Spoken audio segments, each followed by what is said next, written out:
आइए बात अब पश्चिम बंगाल की कर लेते हैं, जहां सियासत 360 डिग्री घूम गई है। शुवेंदु ने सीएम का रुतबा हासिल करते ही ताबड़तोड़ एक्शन लेना शुरू कर दिया है। कल उन्होंने पश्चिम बंगाल के डीजीपी, चीफ सेक्रेटरी और होम सेक्रेटरी के साथ बैठक की।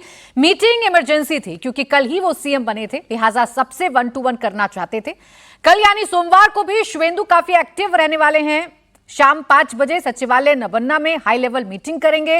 सूत्र बता रहे हैं कि वो लॉ एंड ऑर्डर को लेकर कोई बड़ा आदेश जारी कर सकते हैं, क्योंकि इस मीटिंग में पश्चिम बंगाल के सभी आईएएस और आईपीएस अफसर मौजूद रहेंगे। सूत्र ये भी बता रहे हैं कि शुवेंदु अधिकारी ममता सरकार की योजनाओं की फाइल भी खंगाल रहे हैं, उनमें बदलाव भी कर सकते हैं और भ्रष्टाचार की जांच भी हो सकती है।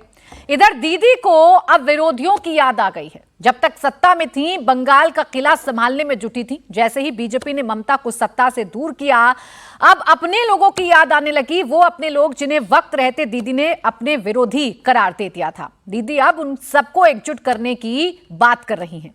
कल रविंद्रनाथ जयंती थी। दीदी इस मंच से विरोधियों को पुकार रही थी। ममता ने कहा कि बीजेपी को हराना है तो सबको साथ आना होगा। दिलचस्प बात तो यह है कि ममता ने अपने धुर विरोधी वामपंथी दलों को भी एकजुट होकर लड़ने की अपील की। सुनिए आप। আমি বলবো জোট বাঁধুন। আমরা সবাই চাই একটা যৌথ প্ল্যাটফর্ম তৈরি হোক, যে প্ল্যাটফর্মে অল পলিটিক্যাল পার্টি যারা বিজেপির এগেনস্টে, এমনকি আপনারা যদি বলেন লেফটিস্ট, আমার কোনো ইগো নেই, আমি সবাইকে নিয়েই চলতে চাই।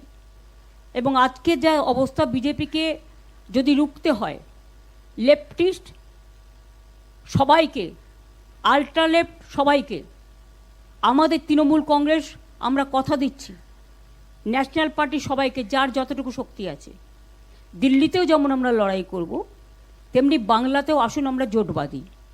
যদি কেউ এ ব্যাপারে কোনো রাজনৈতিক দল আমার সাথে কথা বলতে চান, আমি 4টে থেকে 6টা পর্যন্ত অ্যাভেলেবেল আছি অফিসে, আমাকে জানাবেন, আমি নিশ্চয়ই আপনাদের সাথে কথা বলবো। तो यही ममता बनर्जी हैं। इंडिया अलायंस फॉर्म होने के बाद भी 24 के लोकसभा चुनावों में कांग्रेस को जगह नहीं दी थी ममता बनर्जी ने, लेकिन अब ममता बनर्जी को जरूरत आन पड़ी है अपने तमाम साथियों की, तो अपील भी कर रही है। मैं आ रही हूं सर आपके पास, उससे पहले क्या इस पर अब चर्चा हो रही है ये बता देते हैं। बीजेपी के राज्यसभा सांसद राहुल सिन्हा ने कहा है कि ममता के साथ कोई नहीं आएगा। जब तक वो सत्ता में थी तब तक किसी को भाव नहीं दिया, और अब जब उनकी सरकार चली गई है तो विरोधियों के आगे गुहार लगा रही हैं। जिस बाम को उन्होंने धक्का मार के निकाल दिए, कांग्रेस को गला धक्का दिए, अभी सबका पैर पकड़ना चालू करेगा। अब देखिए ना क्या दशा होता है ममता बनर्जी को और तृणमूल कांग्रेस को। अभी इधर उधर सबको पैर पकड़ के चलेगा, लेकिन कोई उनका साथ नहीं देंगे, कारण सब उनको जान लिया कैसा हिंसा, कैसा जो दमन नीति उन्होंने चलाया, बंगाल को पीछे धकेल दिया। कोई पार्टी साथ नहीं देगा, और इसीलिए वो भटकते हुए आत्मा का तरह आप भटकते ही रहेंगे। तो ममता बनर्जी जब वाम दलों को भी अपने साथ आने की बात कर रही हैं, सबको एकजुट करने की बात कर रही हैं, तो जाहिर बात है कि ये गले से नीचे उतरेगा नहीं कि वो वाम दल जिनके खिलाफ ममता बनर्जी ने अपनी पूरी सियासत की, अब प्रदेश में उनकी जरूरत अगर ममता को आन पड़ी है, तो क्या समीर जी वाकई में टीएमसी कमजोर हो रही है? क्योंकि ममता बनर्जी की पॉलिटिक्स को जानने समझने वाले लोग तो ये कहते हैं ना कि बेशक वो सत्ता से दूर हो गई, लेकिन मजबूत विपक्ष की भूमिका वो हमेशा निभाती रहेंगी।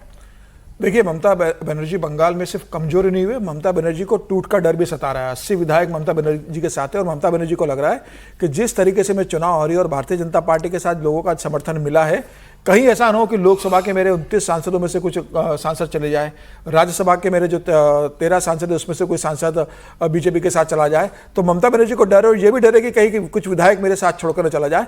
अब ममता बनर्जी को लगता है, जो चुनाव हारने के बाद उन्होंने कहा था कि अब मैं फ्री बर्ड हूं, अब मैं दिल्ली में भारतीय जनता पार्टी को घेरने का काम करूंगी, इंडिया गठबंधन को मजबूत करने का काम करूंगी।